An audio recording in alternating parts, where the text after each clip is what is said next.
witnesses today for providing us some insights into this growing problem of cyber security. I come from the private sector. I've been operating in the private sector my entire career. So I'd like to chat a little bit about China and the United States private sector. And while most of my questions would be toward Mr. Painter from the State Department, anyone else feel free to jump in. Mr. Painter, the State Department's Overseas Security Advisory Council, OSAC, recently concluded that despite media's reporting that Chinese cyber attacks are decreasing, cases of Chinese espionage campaigns against the U.S. private sector are ongoing. Which sectors, Mr. Painter, do you think are most at risk for these Chinese cyber attacks? Look, I think the DNI has talked about this, and we continue to see intrusions into systems, both government systems and private sector systems, for espionage purposes. What we agreed to with China, which was significant, is that they would not break into private sector systems to steal intellectual property or trade secrets or business proprietary information for the purposes of benefiting their commercial sector. On that, we've been pushing them very hard. There's a number of ways we've been doing that. It was really a remarkable fact that they came to that agreement when President Xi was here, and we said we're going to hold them accountable. We're still going to use all the tools that we have, and the jury is still out. I think Admiral Rogers recently testified saying we are watching closely, but the jury is still out. Any other comments on that question? Again, I left government on May 9th of this year, but up until that point, I would concur with what Chris has just said. Having been the office that was charged with making those determinations on behalf of the U.S. government, the jury is still out, or it was as of May 9th. And I will just offer two other considerations that one has to think about is, and I mentioned this in my written statement, modus operandi may change, so behavioral patterns may change, and the question of volume or quantity versus rate of success and quality of foreign activities is something that needs to be considered.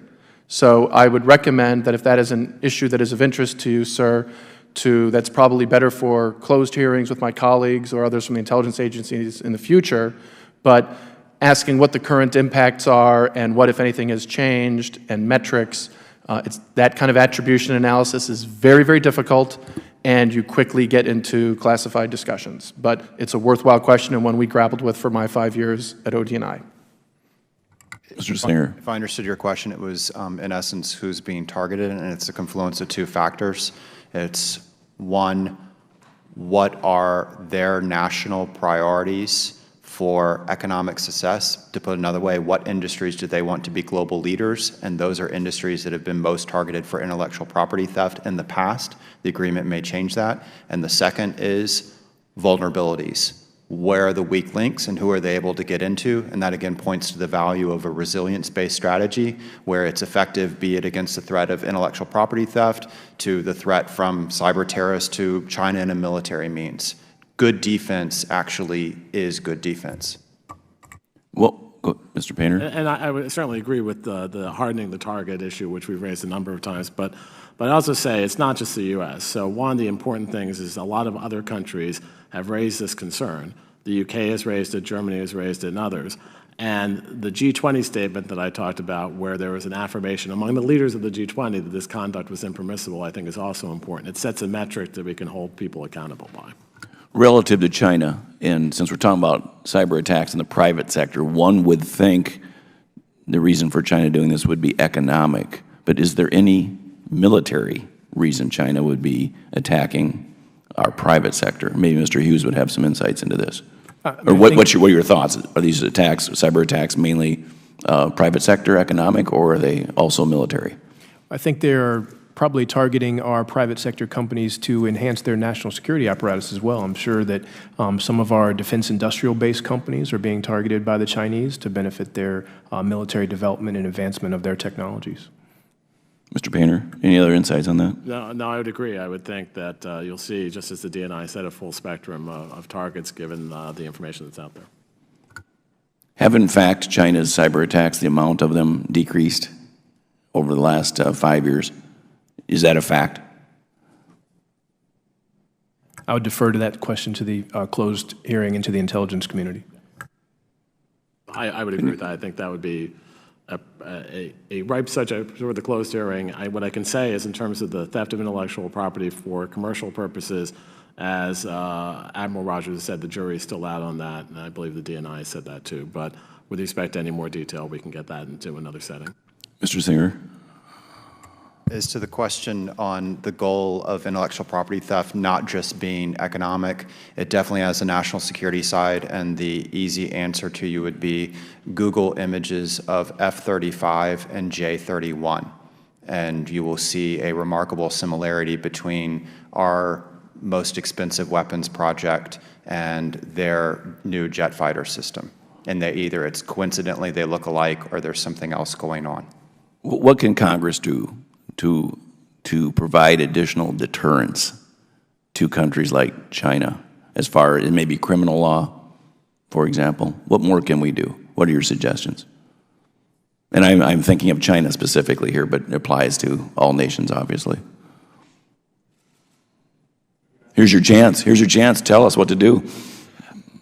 I would offer that this is really an issue of strategic reality, incentives, disincentives, and consequences.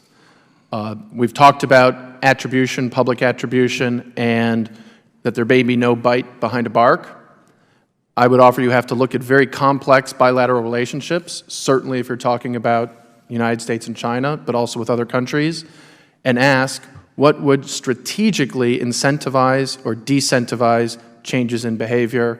Having served 16 years in the intelligence community, for me it was about what was actually happening, not what was being said. And again, to get into the very particulars of that, about volumes of activity or impact of activity, that is again something I would say that the current serving members of the intelligence community and other executive agencies would be better off discussing in a closed session. I would just add that the fact that in this case, the president and at the highest levels of our government, obviously the president raising this with the president of China as not just an issue of cyber versus cyber, but an issue that affected the overall relationship had a big impact. And if I have time for one more question, Mr. Chairman, I'd just like to ask the panel, has there been any noticeable effect following the Department of Justice 2014 indictment of the PLA officers? Has there been any noticeable effect? From my observation, that became a strong topic of discussion between U.S. government and Chinese government officials, and I defer to my colleagues who are still in government regarding that. And there were also negative ramifications for certain U.S. companies who had business opportunities in China very quickly curtailed. So it had an economic and business impact on U.S. entities, and it also certainly was a central part of the discussions, of the policy discussions, which are better answered by the policy departments. Mr. Painter? And part I defer to my colleagues who are not here from the Department of Justice, but I'd say that, yes, a dialogue we had with the Chinese about de-escalation and norms in cyberspace was suspended. We have now gotten back on another foot on that, which seemed an odd reaction to that. But nevertheless, I think it showed that we were serious, certainly, and that when that combined with the president raising it and the threat of sanctions and other things, I think likely brought the Chinese to the table, but that was more an assessment for others. Any insights on that, Mr. Hughes? Again, I would also defer to the intel community for classified assessment and then Department of Justice. I have no further questions, Mr. Chairman. I yield back the time I do not have.